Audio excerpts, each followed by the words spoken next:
Good morning, everyone. Can you hear me?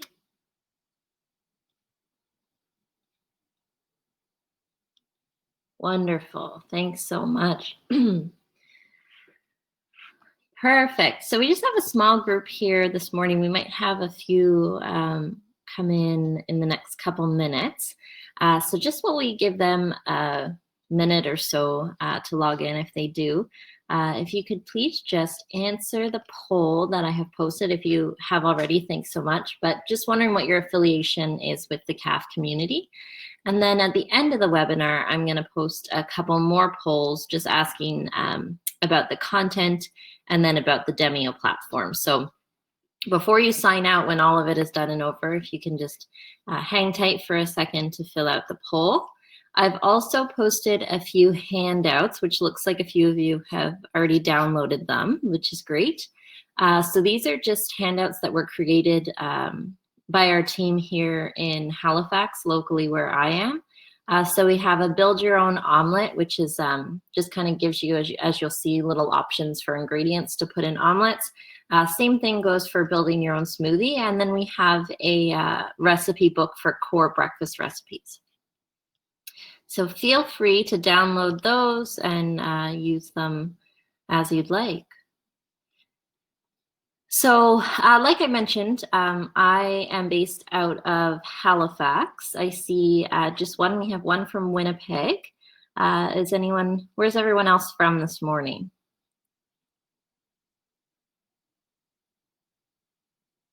Richmond, BC, Toronto, Petawawa, Winnipeg, Quebec. Awesome. All over the place. And you guys are all an hour or more time difference. Some of you 4-hour time difference from me. So thanks so much for joining in on this early Friday morning. I won't keep you for too long. We're just going to go over a few meal planning tips, which may or may not be familiar to you, but these are ones that I have always used in the past when recommending meal plans for others. So we'll get started here now, just for the interest of everyone's time. So thanks again so much for joining me here today. My name's Victoria. I'm a registered dietitian and a health promotion specialist here in Halifax. And I've been here for just about a year. I started early July of 2019. So this has been a wonderful time for me. And then with all of this COVID-19 stuff on the go, it's been a great way to establish ourselves on a different level in doing these webinars. So for those of you who haven't joined previously and who are unfamiliar with these webinars, if there's any of you, these have been going on for quite some time now, probably, I don't know, 10 weeks or longer. I've lost track of time. And there's a wide variety of different webinars that health promotion specialists and managers have done across Canada. And you can access these webinars on CAF Connection. So there's, I believe, Kingston's CAF Connections website and maybe Petawawa. I may be wrong. I'll have to double check on that. But they have a list of all of the previously recorded webinars that you can go back and listen to if there's a topic that you're interested in. So before we get started, I just have to go through a few of these mandatory points. So the presentation, of course, you're about to view is the intellectual property of the Department of National Defense.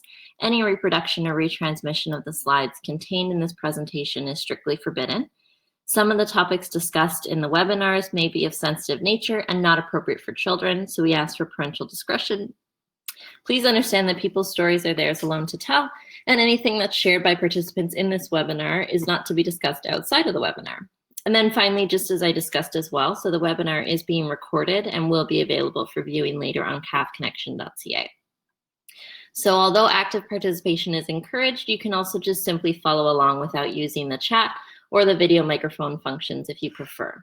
So I do want to let you know that while this presentation is going on, I will have access to the chat box. So if you have any questions, feel free to write them out and I'll just take a glance over and answer them as I can. So feel free to ask anything you'd like. Okay, so if we just kind of dive right into this topic. So My background as a dietitian is when I first graduated in 2017 and finished my internship, I was practicing in private practice where a lot of my clients that I had were trying to focus, of course, on weight loss. That's a big one. Some people on weight gain, others with chronic illnesses, diabetes, all that kind of stuff. So one of the most important things that I wanted to have my clients do was to meal plan. And they were always like, oh, it takes so much time to meal plan. I don't have time for that, which is very common. A lot of us don't have the time, but we just have to make the time, right? That's what it comes down to. So things that I used to say, so why do we meal plan? So first of all, there's a misconception that when you meal plan, it's going to take more time. So you're actually going to save time. So meal planning is going to make shopping for groceries more efficient by reducing or eliminating those last minute trips to the store. So if you have a list of all of the groceries that you need for the week, and then you go in and get them, you're going to save time by not having to drop into the grocery store on your way home from work or whatever that kind of looks like for you now. You can also plan ahead with meal planning for making larger dishes that can be stored in the freezer for multiple meals in the future. So now we're talking about maybe creating like a large pot of chili or something that you're then going to store into the freezer, and then you're going to save a bunch of time some night when you get home from work and you decide, nah, I don't really want to cook, and then you can take out that chili and it's ready for you. So again, saving time. The next thing I always like to point out is that when you meal plan, you're going to be eating healthier meals and snacks. So when you meal plan, it gives you the opportunity to think about what you actually like to eat and then how these foods are going to nourish your body. So you can look at how you're eating overall rather than one meal at a time. This gives you a better sense of whether you're meeting your healthy eating goals. So if any of you are much like, I feel like most of us are like this, but my husband and I every day we're like, oh, what are we going to have for supper? And then it's this back and forth of, no, I don't want to make that. No, I don't want to cook that. Whereas if we just sit down on the weekend and plan our meals, then we don't have that little bit of time that we're spending talking about what one of us wants and what one of us doesn't. And the thing about meal planning too is that it can also be flexible. You don't have to be super regimented with it. If say you're going to have soup one day that you plan and then it ends up being 30 degrees outside and you don't feel like having soup, that's perfectly fine. You can always just make something on the go and then pop that in the freezer so that it doesn't spoil. So you don't have to be very strict with your meal plan, but really trying to stick with it as much as you can, just so that there's no waste and you're not spending more money and all that kind of good stuff. And then finally, the third point for meal planning is that you're actually going to save money. So meal planning can help you ensure that the foods and leftovers are used before they go to waste. So if you go to the grocery store with a plan and a list, you're also less likely to make spontaneous purchases of food you don't need.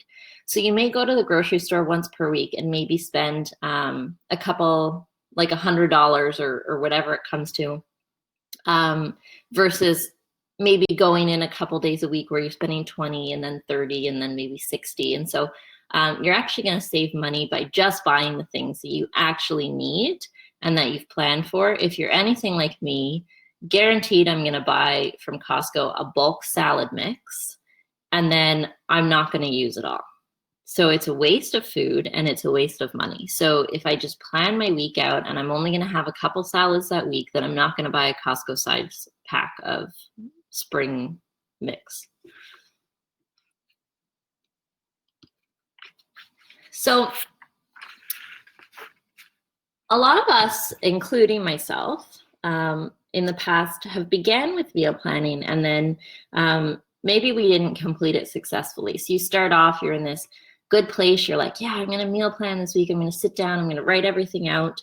And then you somehow, I don't like to use the word fail, but you somehow don't complete it. So we may have fallen off the wagon, had an unexpected appointment come up in the evening where you just didn't have time to follow what you were going to. Maybe you didn't sleep the night before, so now you don't want to cook that dinner that you were going to have, et cetera, et cetera. There's all kinds of reasons of why our weeks can become a little bit messed up. So what are some different ways that we can prevent this from happening? And how can we increase the success rate of meal planning? So I'm going to give you some tips. So to increase your success, so number one I like to talk about is decide which meals and snacks you want. So again, sitting down and really thinking about what you want for the week. Now this is going to change week for week. I know for me and my household, it changes on what the weather is going to be like. So whether we're going to have a barbecue on Wednesday because it's going to be sunny, or chilly on Thursday because it's going to be rainy. It really just depends on kind of what you're looking for. So deciding which meals and snacks you want to plan. So if you currently do not meal plan at all, planning all of your meals and snacks can be super overwhelming. So you want to start slow, planning one meal at a time and just a few days a week, and then add more days and meals once you're ready. So last Friday, I talked about SMART goals. I'm not sure if anyone joined in on that. If you didn't have the opportunity to join in, then you can again go back and watch the recorded webinar. But essentially what this point is getting to is that you're going to be more successful in completing any of your goals if you start off small. Like if you haven't meal planned before, it's not really realistic to say, yep, I'm going to now, as of this Saturday, as of tomorrow, I'm going to now meal plan for every week going forward, 5 days a week, and I'm never going to break this cycle and all this stuff. It's so much easier if you say, you know what, I'm going to start this off small, and I'm just going to say that I'm going to meal plan 2 to 3 days a week. And then once you've mastered that, and however long it takes you to get there, then you can start increasing that number. So starting off small is going to make you much more successful than just diving right into something that you're unfamiliar with. So next, be realistic about what you actually have the time to prepare. So some days and weeks are busier than others. So when you don't have a lot of time, maybe choose some simple meals that you've made before, or ones that have a short preparation and cooking time. And then again, also preparing meals ahead of time and reheating when you need it. So that comes down to batch cooking, which we'll get into in a few minutes here. And then finally, thinking about who you share your meals with. So if you have a family at home or you have roommates, having everyone participate in the meal planning to consider everyone's wants and needs. So meal planning together can increase the chances of having family meals together. And if any of you are familiar with Canada's Food Guide and the new one that came out in 2019, a lot of the direction with that food guide speaks specifically to how what we eat is not just about the food we eat, but it's also about how we eat it. So sharing your meals with others, sitting down at the table with no distractions. So this is all things that are going to contribute to the success of meal planning and of whatever goals you're trying to reach with your nutrition and with your eating. So these are a few of the steps. I believe I have 4 steps that we are going to focus on today about meal planning. So step 1, I like to say, and I say Saturday just because that's the day that I usually plan it out. So I'll get up Saturday morning and have a coffee and just kind of start writing it out. So on Saturday, or whatever day that looks like for you, plan out what meals you want to eat that week. So I like to say that you're going to choose, say, 2 breakfast recipes, 3 mains, and 2 snacks. So I just put in an example here. So my breakfast 1 is going to be a smoothie that week. My breakfast 2 is going to be overnight oats. And then my main 1, 2, and 3 is homemade burgers and salad, a burrito bowl, maple glazed salmon, couscous, and salad, and then my snacks. So I know that I have a large bag of apples around, so my snack's going to be apple and peanut butter. Adding a source of fat like peanut butter or cheese to your apple is going to decrease the likelihood that you're going to get super hungry again really quick. And then snack 2, I have some pears around, so I'll have pears, and again, pair that with a fat such as almonds or nuts of choice. Yeah, it is really good. This was actually my meal plan from last week. And of course, there's always adjustments. I ended up replacing the overnight oats, or kind of switching it a bit with chia seed pudding, which is a new thing that I got myself into just last week, which I didn't think I was going to like because I'm not a big chia seed person. but it was actually super satiating, and you can like make it. There's so many good recipes. Like I had like cocoa put in it, and banana, so it kind of tasted like a banana split, but it was like a healthy banana split. So you can really have a lot of fun with this stuff, and it's so easy to make. So then step 2, once you have the recipes that you want to focus on for the week, so again, the 2 breakfast, the 3 mains, and the 2 snacks, you're going to want to put together a grocery list. So it may feel like you have a lot of ingredients on the grocery list, but remember that this is enough food for an entire week. So I already have, and most of us probably have a lot of these staple pantry items already. So your list is going to be smaller. So your herbs and your spices and maybe your vanilla extract or whatever you're using in your recipes, you probably already have that. So just eliminate that from your grocery list, and you'll notice that it gets quite a bit smaller. So to do this, you're going to write out the recipes and the ingredients and adjust the servings as needed. So make sure any recipes that you make, you know kind of what the serving size is. So if it serves 4, but you only have 2 of you in your household, then cut it in half. Or maybe it serves 2, but you have 5 of you, then kind of do the math on that end. So then you're going to want to create your list for all of the ingredients that you need. And then another thing I like to recommend is organizing your list based on the areas in the grocery store. So there's nothing worse than having a list, like printing off quickly a recipe from the internet, and then everything's all over the place, and you end up going to the produce section 3 or 4 times because down on the list there was something further that you didn't know you were going to need. So really organizing it like, okay, so these are what I need in the produce section. This is what I need in the bakery, protein, frozen aisles, etc. So step 3, so on Sunday, or again, whatever day that you find that this works for you, but Sunday is great because it's kind of the end of the weekend and your recipes are going to be fresh going into the week. So set aside probably 2 to 3 hours to prep and cook your main meals and your snacks. And then also try and get some help for the time-consuming things, like if you have little ones at home or spouse or roommates, try and get them involved in the little things like the chopping and peeling and all that stuff that takes more time than we usually allot for. So for me, I'll put on maybe a good podcast, turn on a Netflix show, or maybe some music to dance to while I'm making the food to make it go a little bit more quickly. And then again, try and remember, and I like to reiterate that with anything new, if meal planning is new to you, the first time is going to be slow, but every time you do it thereafter, it's going to get faster. Just like anything, it's going to get better with practice, right? So for a lot of the questions that I used to get is, oh, well, if I'm prepping meals, like some things take longer, some things take slower to cook. Well, try and plan out the order you're going to make things. So starting with the items that actually need to be cooked for the longest or at the higher temperature, and get them going. So say you're cooking, I don't know, a turkey dinner so that you can have like turkey that night, and then you'll have leftovers to make like a hot turkey sandwich or just regular turkey sandwiches throughout the week for lunch. Putting that in the oven first, because you know that that's going to take 3 to 4 hours or longer, depending on how big your turkey is.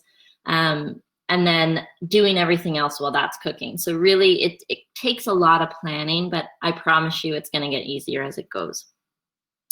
And then for breakfast options, so you may be making breakfast the morning of. So always choose quick recipes like throwing together some oatmeal or throwing together smoothies. And then alternatively, you can prepare meals overnight, like the night before. So like overnight oats, muffin tin omelets, which we'll go over, or again, chia seed pudding, which you make the night before. You pop it in the fridge, and then in the morning, you just grab and go. And then finally, step 4, if you really want to save time, you can cut some corners in the terms of snacks. So instead of having to like prepare your snacks and cut them all up, you can just grab like a healthy granola bar. You can make your own granola bar, which is super easy. Or you can do simple combinations like I pointed out earlier, like fruit and cheese or nuts. pre-cut veggies and hummus or guacamole.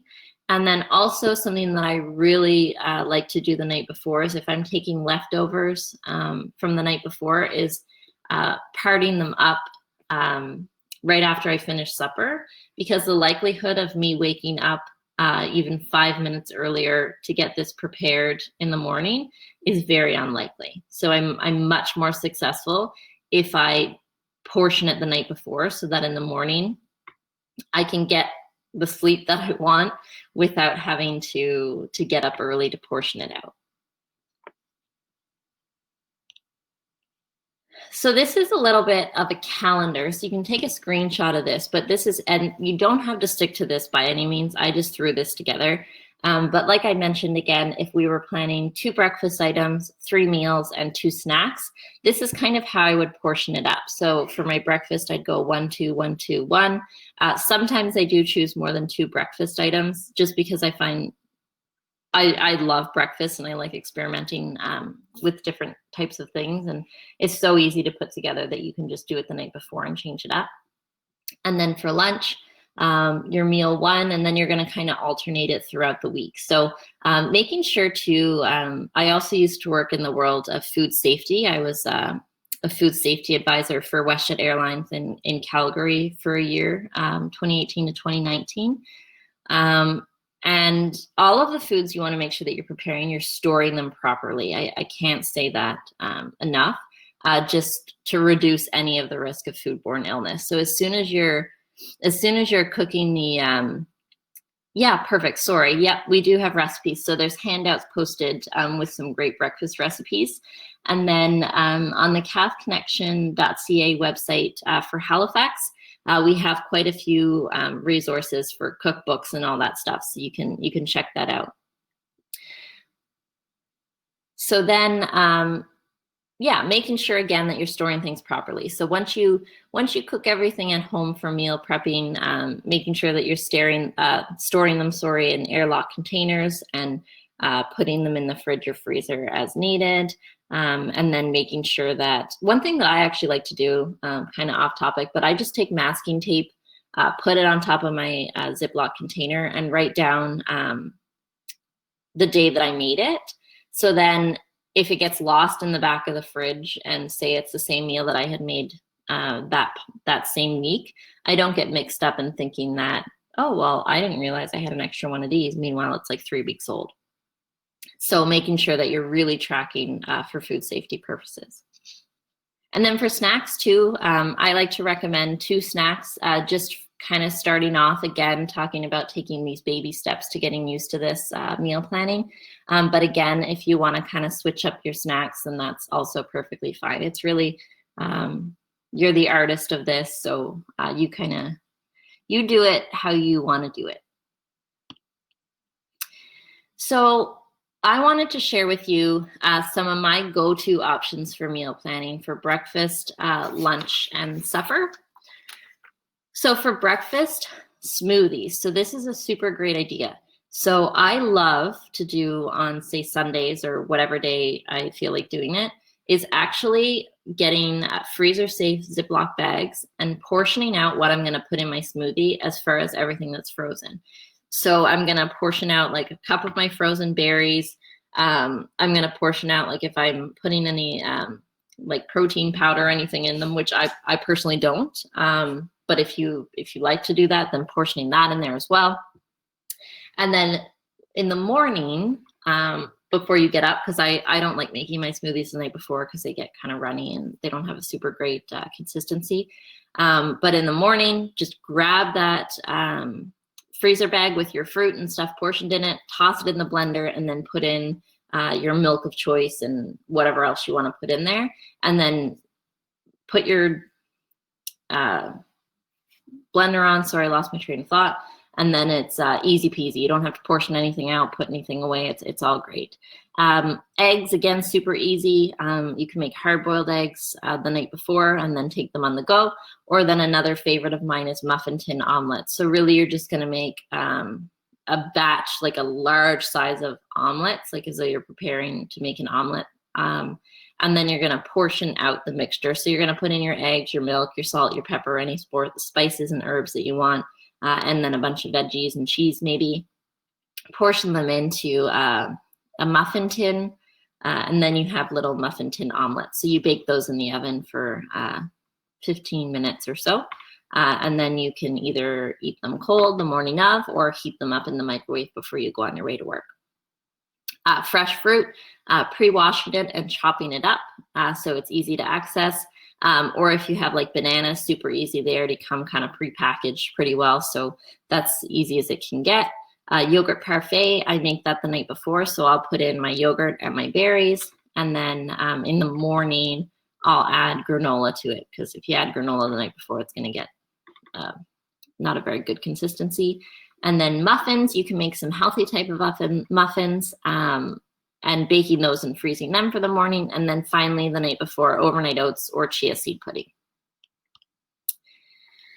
And then for those of you, I think most of you probably saw the handouts posted, but those are for you to take, and they have some great recipes and options as well. So for lunches, you want to make sure that everything is organized and pre-cooked, and that raw vegetables are chopped up in containers for grab and go. So in the morning you wake up and you grab that container of like pre-cooked veggies for your meal. Always having fruit on hand at home, so that if you want a piece of fruit with your lunch, you have it easy to go. And then of course supper leftovers, which I really like to reiterate, is that whatever you had for supper the night before, you can then pre-package it for lunch the next day. And then another thing, if you're anything like me, I don't love eating the same thing the night before as I do for lunch. So if you saw back in the meal plan that I had made up, one of the meals I chose was burrito bowls. So one night for supper, I'll have a burrito bowl, and then for lunch, I'll reuse what I used, but I'll make it in the form of a taco, just because I probably don't want another burrito bowl. And then finally for supper, so again, when you're preparing for supper, make sure you pre-chop those vegetables for the week, store them in sealed containers in the fridge, and then making enough for lunch leftovers and to freeze for another meal. So meal planning can come one of two ways. So one, you can make everything you want to make on Sunday, so then you don't have to cook any meals throughout the week. Or you can prepare everything on Sunday, pre-chop it, all that kind of great stuff. And then the night for supper, you get home and you want to make it fresh. That's perfectly great, maybe even better. Everything's already pre-chopped and portioned out for you to just throw on the grill or put into the oven to bake, all that kind of good stuff. So really planning ahead. And then batch cooking. So making large batches of food when you have time and freezing it for busier days. So this can be, again, I keep using the like chili as an example, but it can be soup or whatever. So taking the time to make a large amount and then freezing it for busier days. Again, making sure that you remember that you put it there so that it doesn't go to waste. And then again, cooking extra of whatever you made for supper. So try doubling the recipe and then bringing it for lunch the next day. And then cook or prepare extras of certain ingredients that can be used again in another meal later in the week. So for instance, if you're using, again, ground beef in that burrito bowl that you're then using for tacos, you can then maybe cook a bit of extra ground beef and maybe not season it so that you can then use it for a burger later in the week. So moving in kind of to a little bit, just briefly about balanced eating. So I talked about this a couple minutes ago about the importance of what Canada's Food Guide is reiterating about how nutrition is not just about food, and it has many other aspects to that as well, such as sharing your meals with others, or making sure that any cultures that you follow or are in, you make sure that you put those towards your meal planning, all that kind of good stuff. So I just want to talk about kind of healthy eating and how it's, again, not just about food, it's about being mindful of your eating habits. So making sure that you're taking the time that you need to eat, and then being aware of when you're actually hungry and then when you're full. So tips with that is if you find that you maybe overeat a little bit at nighttime, making sure that you're eating nice and slow, so that it gives your body the time to digest it, and then allowing your body to recognize, hey, I'm full now, I don't need any more food. Cooking more often, so again, planning what you eat, which is what we talked about today, and then again, involving others in planning and preparing those meals. So any of your family members or friends that you may have, involving them as well. And then, like I mentioned, enjoying your food, so your culture and your food traditions can also be a part of healthy eating. And then eating meals with others. So each province is a little bit different about opening up these bubbles and double bubbles and all that kind of great stuff. But you can also share meals with others over FaceTime if you feel like you want to connect with them as well, which is a great way in this time when we can't go from province to province to visit our families. And another thing that I always like to end on, as a dietitian, I like to admit that we are experts in nutrition, but we're not perfect. So balance, again, is all about making sure that you're truly enjoying healthy foods, of course, but then also enjoying the things that may be a little bit more unhealthy. So really having treats every now and again. There's a way to fit all of these into a balanced diet. As soon as you eliminate something out of your diet that you truly enjoy, that's when you're gonna possibly not complete what your goal is, because you're gonna feel like you're depriving yourself of something. So make sure that you're still including those things that you really enjoy, whether that's a donut every now and again, or ice cream, or whatnot. Just making sure that you really balance out what you're eating. There's room for it everywhere. So thank you so much for tuning in. Again, this is being recorded. If you want to go back and look at anything, and then I'm just going to post the last couple of polls. If you can just take a minute to fill those out, if I can figure it out here.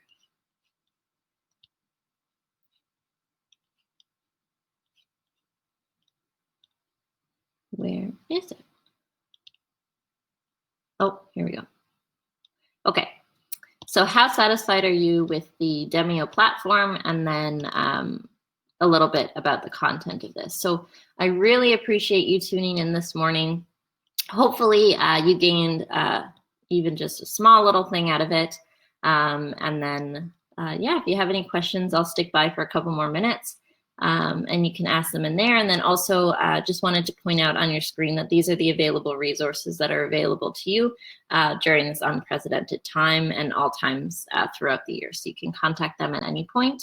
And I look forward to hopefully tuning in with you again for one of the weekly webinars here in Halifax. So hope you have a wonderful weekend, and stay safe, and thanks again for tuning in.